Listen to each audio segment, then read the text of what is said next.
नमः शिवाय। एस्ट्रोपल्स बाय नमिता में आप सभी का हार्दिक स्वागत है। आज एक नई जानकारी। वो कौन सी जानकारी?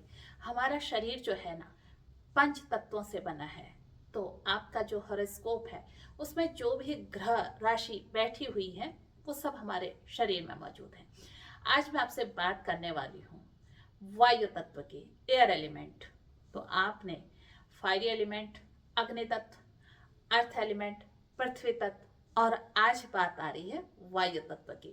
तो अगर हम अग्नि तत्व की बात करें, जो राशियां अग्नि तत्व की हैं वो कौन सी हैं? वो है 1 मेष, 5 सिंह और 9 धनु। और इसके बाद हम अगर 2 6 10 की बात करें, वृषभ, कन्या और मकर। आज बात आएगी 3 7 11। तो 3 7 11 में कौन सी राशियां आती हैं? ये आती है मिथुन राशि, उसके बाद तुला राशि और उसके बाद कुंभ राशि। ये वायु तत्व की राशियां हैं और इनके जो गुण हैं ये अगर हमारे अंदर हैं, यानी कि अगर मैं मिथुन राशि, मिथुन लग्न की बात करूं, तो अगर आप इस लग्न, इस राशि के हैं और आप में यही गुण मौजूद हैं तो आप निश्चित रूप से अपने इस तत्व के साथ तरक्की करेंगे। लेकिन अगर आप इस राशि, इस लग्न के हैं और ये वायु तत्व के गुण आपके अंदर नहीं है, नेगेटिव वर्क कर रहे हैं, तो आप हमेशा समस्याओं से जूझते हुए नजर आएंगे। तो चेक कीजिए अपनी जन्म कुंडली। आपके पहला जो नंबर शुरू हुआ है वो कौन सा है और आपके चंद्रमा किस नंबर पर बैठे हैं? क्या 3 7 11 में है? क्या आपके लग्न में 3 7 11 नंबर लिखा हुआ है? तो आप फिर वायु तत्व के व्यक्ति हैं। वायु तत्व में क्या है? वायु को, अपने आप को समझने के लिए आप एयर को समझिए, हवा को समझिए। अग्नि को कंट्रोल किया जा सकता है। आग लग जाती है तो कंट्रोल कौन करता है? आप पानी से कंट्रोल कर सकते हैं। अग्नि स्वयं आप जला सकते हैं। तो अग्नि हमारे हाथ में है, यानी कि अग्नि तत्व कंट्रोल हो सकता है। अब हम बात पृथ्वी तत्व की करें। पृथ्वी तत्व क्या है? हमारे हाथ में है। हम हाथ लगाते हैं, छूते हैं, मिट्टी में काम करते हैं, तो अपने पृथ्वी तत्व की चीजों को ठीक कर सकते हैं। क्या वायु में ऐसा है? आप वायु को पकड़ सकते हैं? आप वायु को बांध सकते हैं? आप वायु को कंट्रोल कर सकते हैं? नहीं कर सकते हैं। तो सेम यही ये राशियों का गुण है। अगर इनको सही रास्ता मिल जाए तो ये बहुत ऊंचाइयां हासिल कर लेते हैं।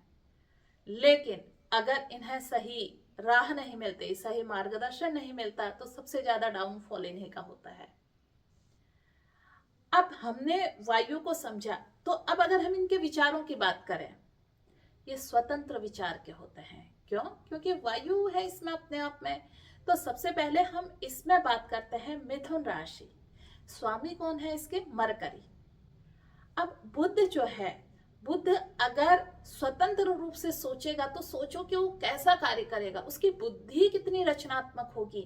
जिस बुद्धि पर अगर कंट्रोल नहीं है और वो बहुत अच्छा सोच रही है, तो ऐसे लोग बहुत अच्छे कवि बन जाते हैं, रचनात्मक लेख लिखते हैं, बहुत सारी अच्छी अच्छी स्क्रिप्ट लिख डालते हैं।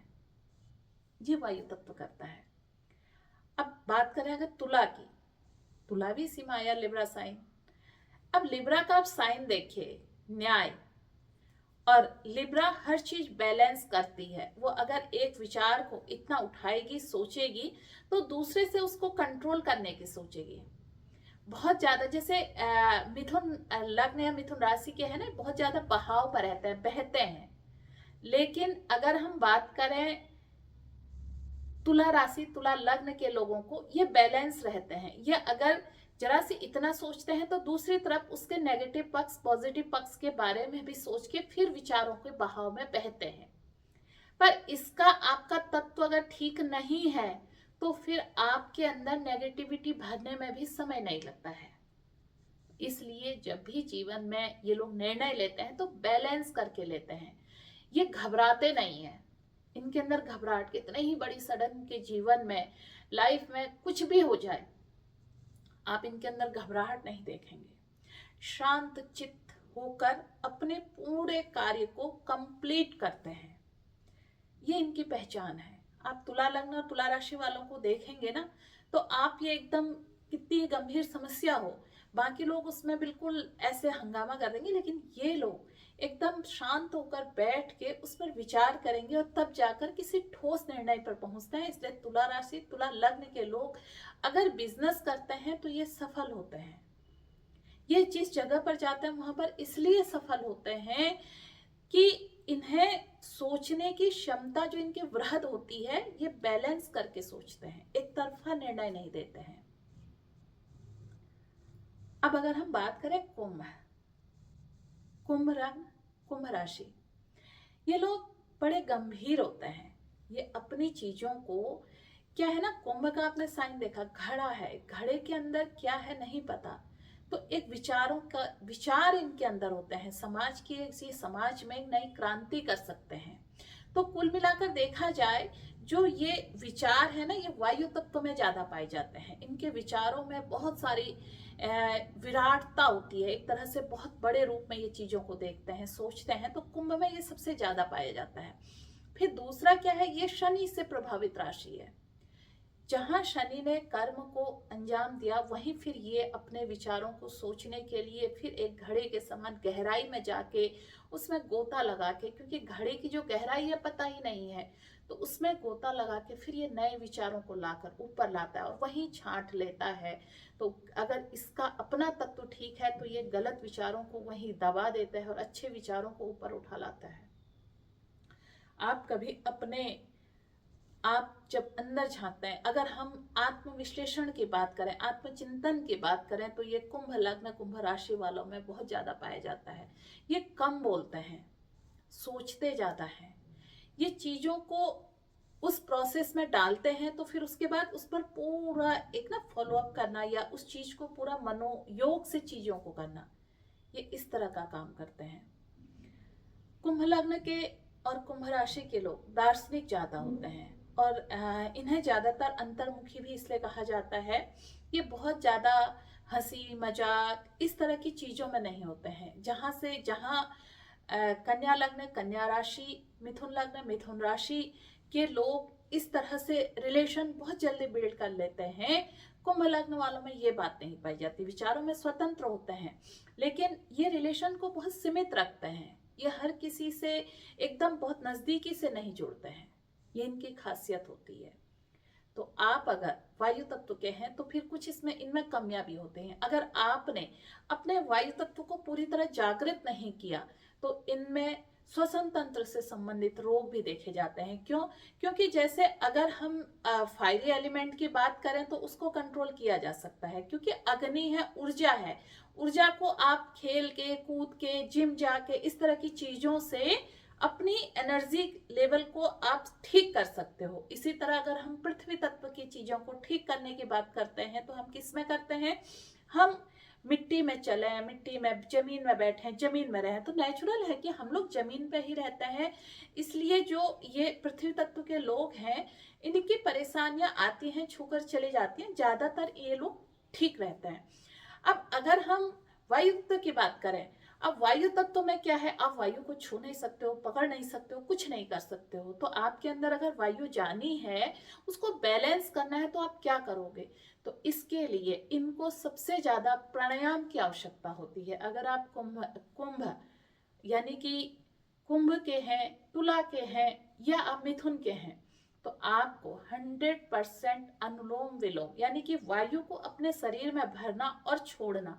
जब आप ये करते हैं तो आप अपने इस तत्व को बैलेंस करते हैं, और जब आपने इस तत्व को बैलेंस कर लिया तो फिर आपके विचारों में एक तरह से रचनात्मकता बढ़ने लगती है। आपके जो विचार होते हैं वो समाज के सामने निखर कर आते हैं। अगर आप लिखते हैं, आप कवि हैं, आप राइटर हैं, तो आपको अपने विचारों को, नए विचार आपके पास जल्दी आए, तो इसके लिए आपको हमेशा मेडिटेशन, प्राणायाम, योग, ध्यान, इसके साथ साथ सुबह स्वच्छ और खुली हवा में कम से कम 15 मिनट अपने आप को रख के उस हवा को अपने अंदर ले जाके छोड़ना। देखा जाए ये सबसे अच्छी रेमेडी है आपके लिए। जितनी अच्छी रेमेडी मैंने इस तत्व के लोगों को लिए बताई है, अभी वो रेमेडी मैंने बाकी अन्य तत्व में नहीं दी है। क्यों? क्योंकि अगर हम उसको बैलेंस कर ले अंदर, तो आप ये मानसिक तनाव में भी बहुत जल्दी जाते हैं। तो अगर आप मानसिक तनाव में चले गए तो क्या होता है कि आपकी चीजें बैलेंस नहीं रहती। इसको बैलेंस करने के लिए जब आप खुली हवा में बिल्कुल अर्ली मॉर्निंग उसमें रह के उस हवा को अपने अंदर लेते हैं और फिर छोड़ते हैं, तो आपको ऐसा लगता है कि इससे ज्यादा दुनिया में, इससे बड़ी खुशी कुछ है ही नहीं। वो खुशी आपको सबसे बड़ी लगती है उस पल को। अगर आप नहीं करते हैं तो इसको करके देखें। अगर आप मिथुन राशि मिथुन लग्न के हैं, अगर आप तुला राशि तुला लग्न के हैं, और अगर आप कुंभ राशि कुंभ लग्न के हैं, तो इस चीज को आप करके देखिए। आपके बहुत सारी चीजें ना अलाइन हो जाएंगी। इतना करने से आपको कहीं कुछ करने की जरूरत नहीं पड़ेगी। आपको पता लगेगा कि अरे मेरी तो ये चीज भी ठीक हो गई, मेरी तो ये चीज भी ठीक हो गई, मात्र इन चीजों से। तो उठाइए अपनी जन्म कुंडली और देखिए, मुझे कमेंट कर कर बताइए कि आपकी जन्म कुंडली में फर्स्ट हाउस में कौन कौन से नंबर पड़े हैं। क्या 3, 7, 11 है, या आपके चंद्रमा 3, 7, 11 नंबर पर लिखे हुए हैं। तो आप जो हैं वायु तत्व के व्यक्ति हैं, तो आप इसको कैसे ठीक करेंगे ये आप मुझे कमेंट पर लिखकर बताइए, और मैं बहुत सारी चीजें इस तत्व के लोगों को और बताऊंगी। तो ये हमारा जो त्रिकोण मैं बताती हूँ, ये हमारा त्रिकोण है काम त्रिकोण। यानी कि ये जो हमारा धनोपार्जन का हाउस है उसमें ये काम त्रिकोण में आया है 3, 7, 11। ये जितनी चीजें डिजायर करते हैं, जो सोचते हैं अपनी लाइफ में, इनको प्राप्त होता है। इसलिए इस तत्व को बैलेंस करना ठीक है, मतलब बहुत अच्छा है। तो कैसी लगी आपको ये जानकारी? अपने तत्व के बारे में जानकर कैसा लगा? अच्छा लगा तो आप मेरे चैनल को सब्सक्राइब कीजिए, और मेरे इंस्टा को भी, मेरे फेसबुक पेज को भी फॉलो कीजिए। फिर मिलती हूँ मैं एक नई वीडियो में नई जानकारी के साथ। तब तक के लिए आप सभी को मेरा नमस्कार।